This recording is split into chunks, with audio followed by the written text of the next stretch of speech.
दौलत का रास्ता नहीं है, ये कृपा साध्य मार्ग है।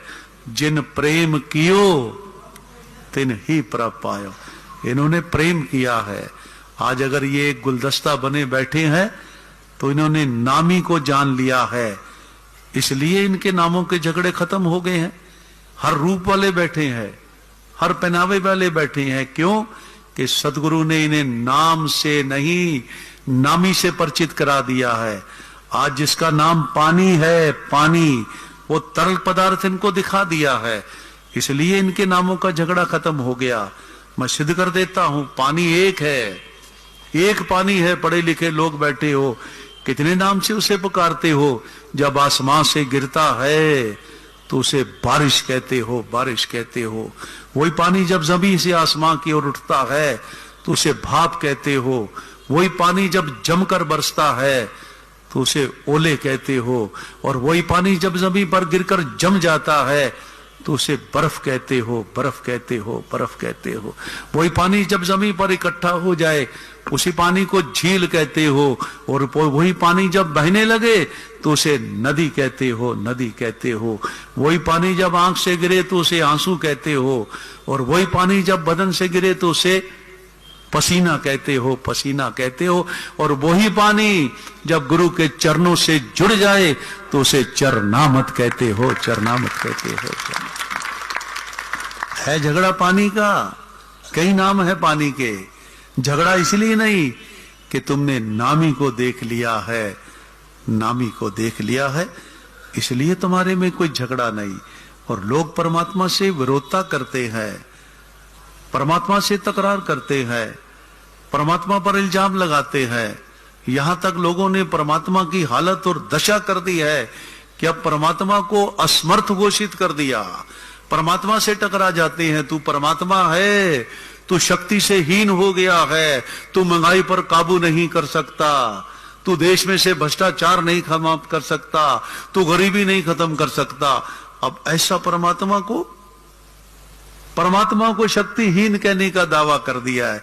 और इससे 2 कदम आगे बढ़ गए हैं, परमात्मा को रिश्वतखोर कहना शुरू कर दिया। तू अमीरों का है, तू गरीबों का नहीं है, गरीबों का नहीं है। वो परमात्मा चिल्लाता है, अरे मैंने तुमको बनाया, मैंने तुमको तन दिया, कोई रिश्वत ली? मैंने तुमसे क्या लिया? मैंने कभी अमीर के घर में सर्दी के अंदर धूप निकाली? मैंने किसी अमीर के घर में सर्दी के अंदर धूप निकाली? कभी धूप में उसकी मकान पर मैंने बारिश की? फिर मुझे पक्षपाती कहते हो, अमीरों का कहते हो, अमीरों का कहते हो, मुझ पर इल्जाम लगाते हो, मुझको रिश्वतखोर कहते हो। मैंने तुमको जमीन दी, तुमने उसे प्लाट बनाकर बेच दिया। मैंने तुमको पानी दिया मुफ्त में, तुमने बोतलों में भरकर बेच दिया। मैंने तुमको वनस्पति दी और तुमने उसे लकड़ी बनाकर बेच दिया, लकड़ी बनाकर बेच दिया।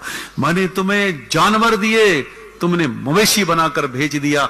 और मुझको रिश्वतखोर, मुझको पक्षपाती कहते हो, मुझको पक्षपाती।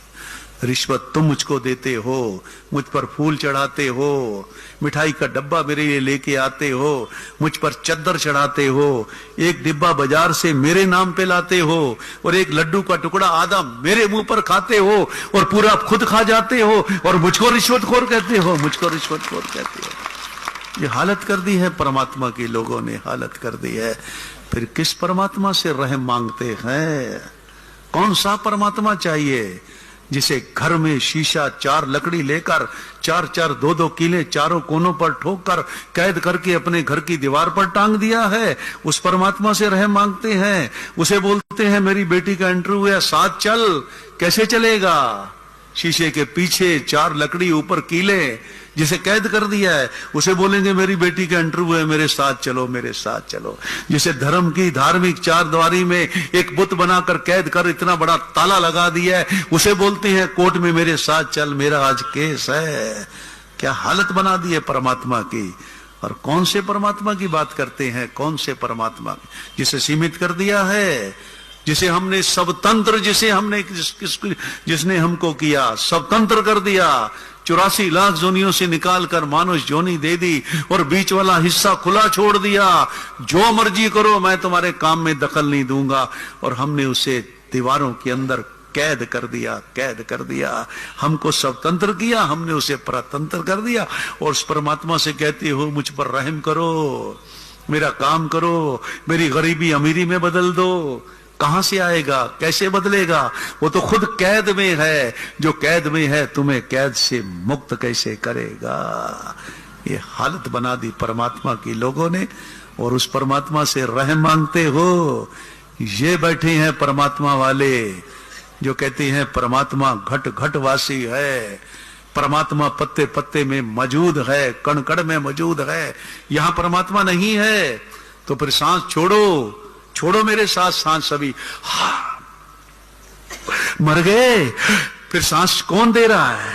एक पल में सांस कौन दे रहा है? कभी विचार नहीं किया, कभी विचार नहीं किया। अगर परमात्मा है नहीं, ये असीम शक्ति है नहीं, तो सांस छोड़ते हो, मर जाते हो, और पल भर में फिर जी कैसे जाते हो? और फिर कहते हो परमात्मा घट घट वासी है। कहां जा रहे हो बिस्तर बांधकर हरद्वार? क्या करने? परमात्मा के दर्शन करने। भीलवाड़ा में परमात्मा नहीं है, भीलवाड़ा में परमात्मा। क्या हालत बना दी है परमात्मा की, अपनी मर्जी का परमात्मा बना दिया। ऐ खुदा, तेरा हुनर मुझे ये सबसे अच्छा लगता है कि गरीब को पालने के लिए तू बाजार में 2-2 पैसे में बिकता है, 2-2 पैसे में बिक। भगवान की मूर्तियां बना दी, 2-2 पैसे में बिक रहा है, 2-2 पैसे में गरीब को पालने के लिए। अभी भी समझ नहीं आई कितना रहम दिल है, कितना रहम दिल है। उसकी मूर्तियां बनाकर 2-2 आने की बेच रहे हो, बिक रहा है कि किसी गरीब का भला हो जाए। और फिर भी समझ में नहीं आता, फिर भी नहीं समझ में आता कौन सा परमात्मा। जिंदगी में प्रेम तो मांगते हो, लेकिन प्रेम लेने के लिए समर्पण खर्च करना पड़ेगा। विश्वासी बनना चाहते हो तो आस्था निष्ठा खर्च करनी पड़ेगी। अगर किसी का साथ चाहते हो, दोस्त चाहते हो, तो समय खर्च करना पड़ेगा। मुफ्त में तो हवा भी नहीं मिलती। एक सांस छोड़ते हो तब दूसरा सांस आता है, दूसरा सांस आता है। फिर कैसे बात बनेगी? कैसे प्रेम के पुजारी बनोगे? कैसे मोहब्बत के पुजारी बनोगे? एक सांस छोड़ते हो तब दूसरा सांस आता है, मुफ्त में हवा भी नहीं मिलती, तो फिर कैसे बात बनेगी? इसलिए ये निरंकारी मिशन सारी दुनिया में जागृति प्रदान करने का प्रयास कर रहा है। तुमसे कुछ ले नहीं रहा, तुमको कुछ देने का प्रयास कर रहा है, देने का प्रयास कर। लेने नहीं आए, ये देने आए हैं। अब भी तुम्हें सोच दे रहे हैं, समझ दे रहे हैं, सीख दे रहे हैं, सलीका दे रहे हैं, तरीका दे रहे हैं। ले नहीं रहे कुछ, फ्री में निःशुल्क में दिखा रहे हैं। फिर कब मानोगे, कब समझोगे? अपने सुधार का रास्ता भी तलाश नहीं कर सकते हो, अपने विकास की विधि भी मुफ्त में नहीं ले सकते हो, सारे बनिया बन गए हो। एक बनिया कुएं में गिर गया, आवाज आई बचाओ बचाओ, तुम्हारे जैसा नेक इंसान हो गया, बोला दो हाथ दो, हाथ दो, मर जाऊंगा हाथ नहीं दूंगा। कोई नेक सज्जन आ गया, क्या कर रहा है, क्यों समय खराब कर रहा है, उसको बोलो हाथ लो। वो जैसे बोला हाथ लो उसने, क्योंकि वो लेना जानता है, देना नहीं जानता। ये दशा है जग की, दशा है जग की। कैसे सुधार होगा, कैसे सुधार होगा? अगर ये गुलदस्ता बैठा है तो नामी की पहचान हो गई है। अब हमें किसी से नफरत नहीं है। मैंने पिछले दिनों बंबई में बताया था कि मुसलमान की लुंगी, हिंदू की धोती अब हमारी नफरत का कारण नहीं बनते, क्योंकि हम समझ गए हैं कि कपड़ा एक है, धागा एक है, धागा एक है, धागा है। मुसलमान की दाढ़ी, हिंदू की चोटी हम में दूरियां नहीं पैदा कर सकती, क्योंकि हम समझ गए कि बाल एक है, बाल एक है, बाल एक। मुसलमान की बिरयानी, हिंदू की खिचड़ी भी अब हमारे में तफरके पैदा नहीं कर सकती, क्योंकि चावल एक है, चावल एक है, चावल एक। मुसलमान की कुरान, हिंदू की गीता भी अब हमें दो फाड़ नहीं कर सकती, क्योंकि दोनों में शिक्षा, दोनों में ज्ञान एक है, दोनों में ज्ञान एक है। इसलिए गुलदस्ता बने बैठे हैं, इसलिए वैर से दूर बाबा जी ने कर दिया, नफरत से दूर कर दिया, मजहब